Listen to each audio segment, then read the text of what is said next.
Broadcasting from the Squad Car 37 studio, I'm your host and stunt guitarist, JP. You're tuned in to the Squad Car 37 show.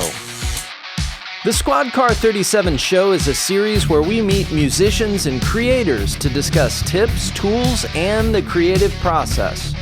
Today's talented trio includes Fabio from Noize, Simone Sello, and Stephen Cravis. The Squad Car 37 show. Squad Car 37, what's your 20? I'm on the scene. Welcome, gentlemen, to the show. Hi. How's it going? Great to be here. Can you share some of the innovative suggestions for how people can use their music or production talents to make money outside of the sort of traditional live shows and gigging? I think this is a really interesting topic. I was doing a lot of research into why we consider all the revenue to come from two main things, which are streaming and of course, live events. But there are just so many other smaller jobs. And one of the things that we saw a huge increase in during the loss of other revenue streams during the pandemic was software sales and music equipment distribution companies. But sometimes I think we're too quick to forget about or not consider all the other different potential lines of work that allow us to be integrated into the music industry, but not necessarily in an obvious way. So, working for software companies such as Native Instruments, Yuhi, Waves, any of the big ones, all working for any of the big distribution companies, and still being able to share a passion for what you do in the day job. And of course, with those jobs also comes a lot of perks, because we all need discounts in music, and we all very much like them and appreciate them. There's definitely also been the shift to the digital world. We've seen records blowing up through platforms like TikTok, which is essentially a streaming service of its own, because you're adding music to a video and that's getting viewed however many times and you're getting paid royalties. Being able to share one's talents and skills with something like YouTube is a great way to enable people to gateway to your business. And I think so many people probably don't take that leap because they don't yet believe in themselves enough.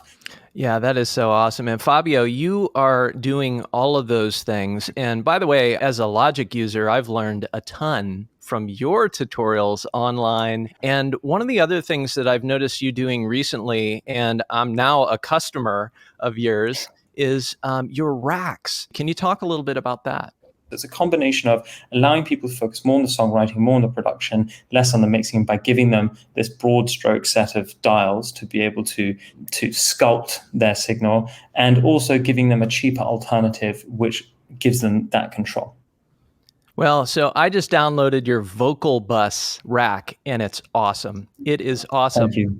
Stephen, do you want to talk about suggestions for people to utilize their creative talents and music talents to generate money and revenue? Well, the first thing I would say is that think about what you enjoy, what you enjoy doing with music the most, and really go with that, and just believe in yourself is like a fundamental thing. One thing that can help with sort of increasing your exposure and even your income is to think about some parameters that may be unique filters in different platforms of the music services. And what I mean by filters is, for example, when you search something on Amazon, there's some filters that include duration. So if you make a recording of something, say, for example, instrumental, that is very long, like an hour-long single track. So I do all that sometimes with my instrumental music, which is designed towards relaxation, meditation, or sleep. By creating something that you put out as a single, but it's an hour long, you could even put it only on Amazon, and it can actually start getting a lot of attention, because people who sort by those durations and then see that come towards the top of the search results are more likely to find your music. Even if somebody had a whole bunch of pop tunes or rock that even had vocals on it and lyrics and everything, it might be an interesting experiment to just, I like the approach of like, let's see what happens if I try this, and just be willing to try different things. So in that example, perhaps, a rock band could do a version of their album. Every song file is remixed in one linear track. So it's all one track that's, 40 to 60 minutes.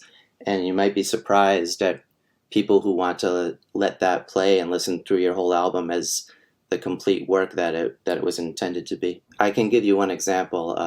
There was an album I have called Healing Piano, and I put out one version of it, which is the separated 9 tracks, which each are fairly long, anywhere from 4 to about 9 minutes. Then I put out a second one that was the same audio, but all going in order as one MP3. And that single MP3 file that sells for $1 on Amazon has earned me many thousands more dollars than the one that goes out there as 9 separate tracks on the other services. It's kind of fun because it gives yourself like a new experience of your own music, even when you put it out there in that way. Yeah, that's a really cool tip. I would have never thought to do that, but what a cool idea. Hey, Sure. Simone, what thoughts do you have? Most of my clients are related to the world of TV and film. As long as their business is moving forward, I am allowed to continue mine, basically. I have started seeing some encouraging signals of companies wanting to revisit whatever scandals were,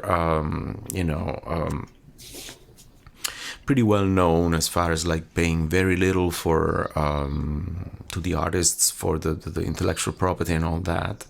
Right, I think yesterday or 2 days ago I was reading an article about Sony wanting to almost pardon the old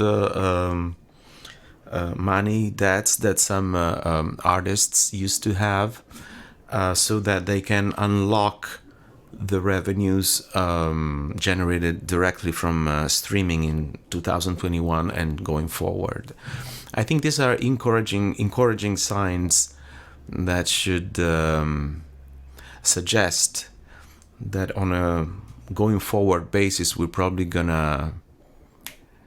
think we're gonna be 100%, looking at 100% life on the stream. If I could add to what Simone is saying, I think it's really interesting what's going on, especially in that world. I think major labels are falling apart a little bit because we're seeing, these services which allow us to upload directly, essentially removing the middleman. Of course, major labels will always have those credentials. If you sign to Sony, if you sign to Warner, it's a big deal. But they're venture capitalists these days more than anything. And something that, I don't want to go into too much detail about because I don't want to pretend that I know a lot about it. But I see a big move into musicians releasing their music as NFT, non-fungible tokens. And there's a platform that's coming out, or I think actually already exists, called Audius. It's a streaming platform entirely based off this. So this completely removes the middleman and makes sure that you are recouping all the money being spent on essentially on that platform, apart from their costs, straight to the artist. So obviously the market will become saturated again, and middlemen will always find a way in, will always find a way to manage your release better, do this, do that. But we could see what could be quite like a positive move towards musicians being able to be paid more per stream. Well, the concept of the NFTs, I don't know a ton about it. I've just started digging into the concept of it, but it definitely seems like that is a direction for creatives to be able to latch onto in a number of different avenues, especially music. I think it's important to note that, Apple has just launched or is about to launch spatial audio, which is, from my understanding, sort of a more surround sound type of effect within streaming. That's pretty profound that is now becoming available. I don't think it's 100% necessary, but I do think it's going to be a very important trend. And I do feel like all musicians who have DAWs should be looking into the tools that it will take to incorporate, I believe it's called Dolby Atmos. And this is something that I'm going to be looking at very seriously at, just for kind of a self-learning learning curve, and just in case that becomes a useful tool for what I do. Yeah, that's a really good point. I'm going to go back to Simone. Simone, you're a music producer, songwriter, session guitar player. You've collaborated with Billy Sheehan, Aaron Carter, his brother Nick Carter from the Backstreet Boys, and many others. Your original music has been featured in numerous TV shows and films, and you're a killer guitarist. What is, from a guitar standpoint, I have to ask, what is the secret sauce to how you get your awesome guitar tone? And you've got a guitar in front of you, so what a perfect time to ask that question. Guitar tone specifically you're talking about, that's a lifetime struggle, as you well know, and we actually have shared thoughts about that in the past too. I believe the key is technology, and when we think about genius musicians, and in this case we're talking about guitar players, so let's maybe stick with those. Jimi Hendrix was, in many ways he was an innovator, but one of the many ways was that he found a way to use the unwanted feedback from the high volume performances, high level, and transform that into something musical. Eddie Van Halen was an innovator because he used some mechanical artifacts on the instrument, and he modified the instrument so that music could sound in a certain way. It's good to embrace technology and try to use it in the most I don't know how to say it, probably the most sincere way. I mean, use technology not to necessarily be more powerful, but to make a better piece of music and to achieve a better guitar tone in our case and all that. So can you give us an example of some of the technology that you use? I can see something you've got adhered to your guitar, actually, at the base of your guitar. What is that, and what does that do? Sure, that's a good example. So this is a normal electric guitar. These are the pickups and all that. We all know about that. What is a little less known, even though I'm certainly not the first one to do that, is the kind of technology has been going on for over 30 years, and it keeps developing. This is an hexaphonic pickup that catches the signal of each individual string specifically, and routes it back here. And with this cord, now we cannot really see the whole routing, it goes into here. This system allows this device right here to make the guitar sound like not just a guitar but something else. And one example could be this.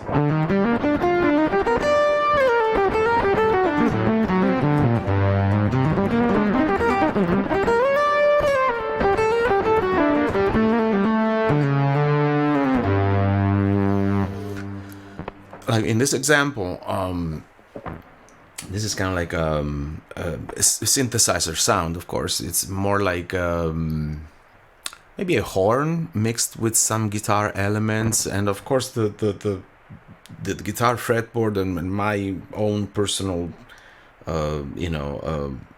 guitar knowledge makes it sound still kind of like a guitar, but it's almost like a hybrid. So in these days I'm very interested in this kind of research where the guitar can lead to different territories, more ambient, more a little bit off the beaten path, so to say. I love it. It sounds so cool, and it's different. It's different than what I'm used to hearing. Right? It's new. It's like when the synthesizers first came out, and there were early adopters, and then there were those who said, "Well, this doesn't sound like a horn. I want to hear a horn." But that was the point.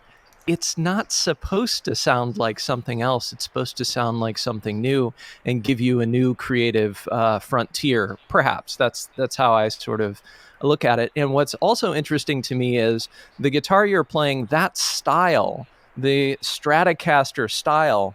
This thing has not changed dramatically in decades, has it?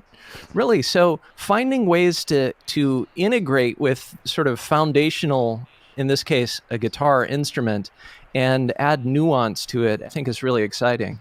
Simone, I love both the description you gave of that synthesizer and the improvisational example you gave, because there really are like sort of horn or brass type of qualities, yet you were playing something that a horn player just wouldn't physically be able to play, and it was really cool. I really appreciate that example. Thank you.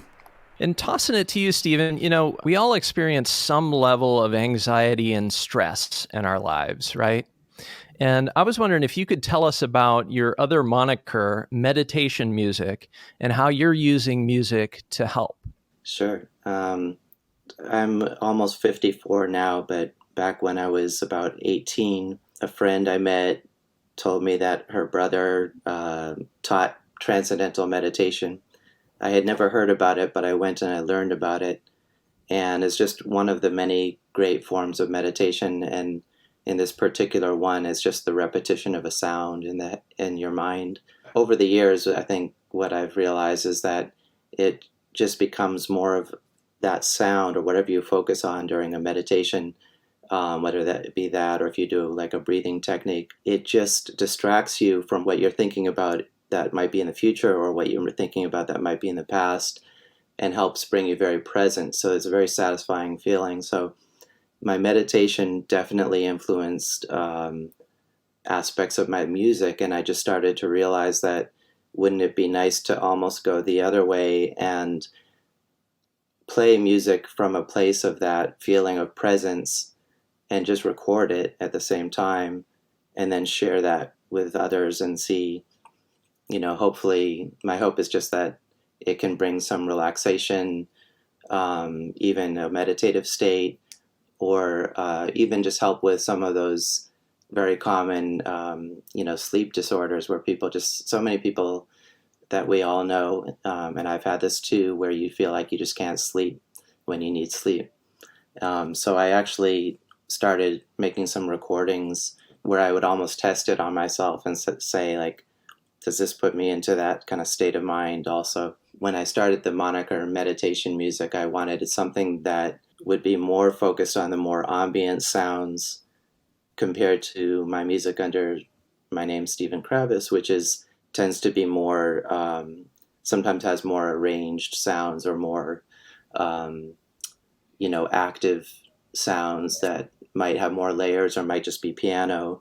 So not quite as like drifting and ambient or floating. I've recently become a huge fan, because of you, of the Insight Timer app. The Insight Timer is a great app that's out there. It's a free app, and they allow people to, upload either guided meditations or guided talks or lessons of all sorts. Like, I think people even teach yoga and different physical, exercises on there. But they also allow musicians to upload music, and I'm pretty sure that they want primarily instrumental. From a meditative standpoint, you've got a real recipe there. And thinking about Simone, and Simone, I know you're from Italy, and I just most recently watched a Dario Argento film called Suspiria, with Goblin was the music, etc. I love horror movies too, right? So I love this juxtaposition, Stephen, with your beautiful meditative music, right? That is literally calming, de-stressing. Tell us about Haunted House Piano Serenades. Well, I released that under another moniker, Happy Halloween Music. I do believe most of us have like our different sides, our different things that we're interested in or that pique our curiosity. I just found it sort of fascinating to make this type of music. And I even had a friend who, to my surprise, told me that one of those tracks, that the one that I thought was maybe the most jarring at a certain point, like had a sudden impact of a certain musical type, they actually found that the whole album sort of like relaxing and wanted to like put it on while they go to sleep. And I was really surprised at that. And I don't imagine that'll be the case for like most people if they hear that album, but I did sort of hope that it would be feel almost like it's this movie soundtrack that's a little bit creeping along, but it's not like too jarring or too aggressive. Yeah, I would agree. It's super melodic. You found ways to get under your skin to give you this feeling of something's not right. But then there are beautiful around the corner. That's right. But there are beautiful melodic points in that as well. Fabio, first of all, you've worked in professional studios for almost 2 decades, including your own. You are now leveraging studio technology to take your studio production on the road.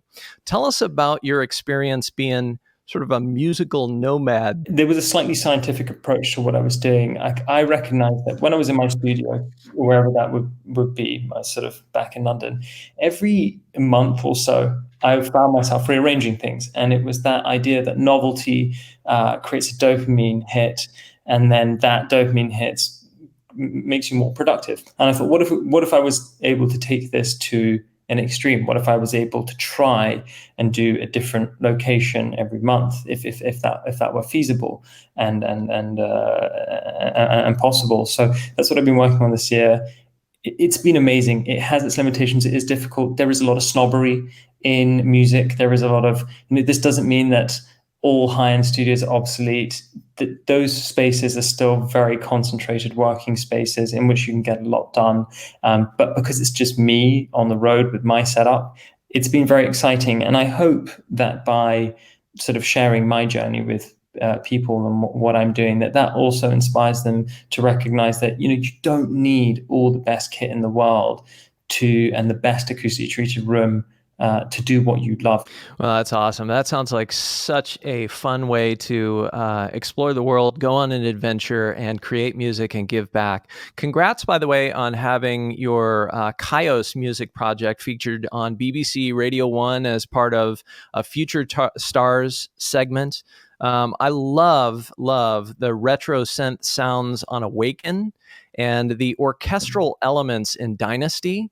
Right. And for those watching, if you haven't already checked those out, please do. It's sort of more of a trance electronic feel to it. What did you use to get the sounds? So with some of the tracks, it's a hybrid, and then we moved quite swiftly into the box, especially when I moved to Canada. But I was using a Juno 106, Korg Minilog, Moog Minotaur, the Korg Volcas. I had the sample, the beats, and the bass, which I used a little bit. I think it's called the bass. And generally speaking, with all those bits of kit, apart from the Minotaur and the 106, I'd run them through guitar pedals, because I found that was the best way that I would be able to get really interesting tones. So I'd use a Boss, the orange one. The orange one is the distortion. It's the one that we all, and yes, probably you can relate to that, Jason. We were all a little bit afraid of, because it had an unforgiving kind of tone. But that was for guitarists that were looking for a certain kind of sound back in the day. For a synth, I bet it's super interesting.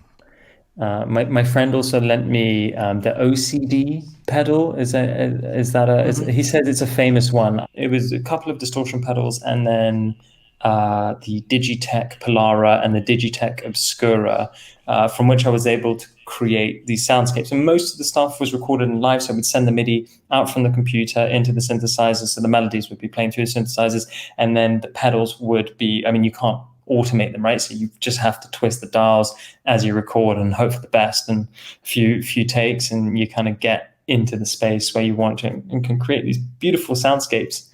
As for the other retro synth sounds, I think Yuhi make the absolute best sounding retro synths, so much so that like after a while I kind of felt some of my analog synths became somewhat redundant sonically. Having said that, the way one interacts with hardware and in comparison to software, especially when you're working as a duo, it's different. It's just you make mistakes that you wouldn't make, or you press things that you wouldn't press, or you do things that you wouldn't do, and the workflow is definitely more long-winded. It's nice to have a combination. If you get bored on the computer, you go to the outboard. You get bored of the outboard, you go back to the computer, and you can have the switch of energy. You're changing your body movement too. It's the ultimate setup. That is so cool. I love Yuhi stuff.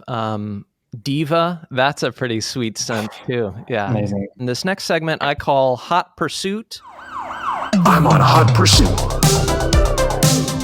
What's hot? What's hot? This is a segment where we share one or two of our hottest tips for music production or creativity. Have a starting point and have a finishing point, because then you know your process. And then when you plateau, when you feel uninspired, change that. For example, with music production, I'm going to start with drums and I'm going to end with vocals.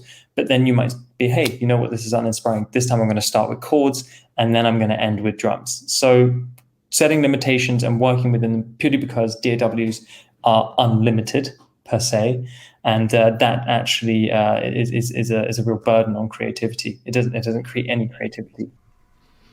Great tip. Great tip. Production-wise, making sure that the form is convincing from a visual standpoint. In other words, I use the markers a lot. I use color coding. I use letters as A1A, A2A, just to remind me that those chords in that first section, the orange one, they're gonna eventually come back again. Later on in the song or the piece of music, and I sometimes find myself spending like half an hour doing that, making sure that everything is well, indicated. And at some point, I even get a little bit worried, like concerned. What am I doing? I mean, half an hour for doing the colors, really? And then where's the music? But in reality, that really helps me and speeds up everything else. For some reason, I believe that is the best tip I can give. Like, make sure that your session is well organized, no missing files. Well, that kind of goes by itself. It should go by itself. But the color coding, the track names, the instruments, that thing keeps my focus going, so that I don't have to go fishing for some element that I'm missing later on. What I find really inspiring is to open up, some sort of new sound or sound settings, and just, even literally, if I just play a few notes on that, or a simple pattern with that, I find that the sounds are extremely inspiring to me. So sometimes a whole, track just sort of blooms from just that one new sound that I'm discovering for the first time. JP, I think I have my Logic tip. So it came to me as everyone was talking. It's a very quick one. It's learn to use the marquee tool. Marquee tool is king for selecting sections, for muting sections. If you have a cycle over something, but you just want to listen to a different section, and setting it up as the command click tool, game changer. Absolute game changer. Well, guys, thank you so much. It has been a real pleasure getting these insights from all of you. I hope you individually stay connected as well. I think this group has a lot in common. Thank you so much for having us, JP. It's really kind. Yeah, it's my pleasure. The Squad Car 37 Show. Squad Car 37, what's your 20? I'm on the scene. Simone, if you'd like to bring us out, man, go for it. Sure.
Oh, dope.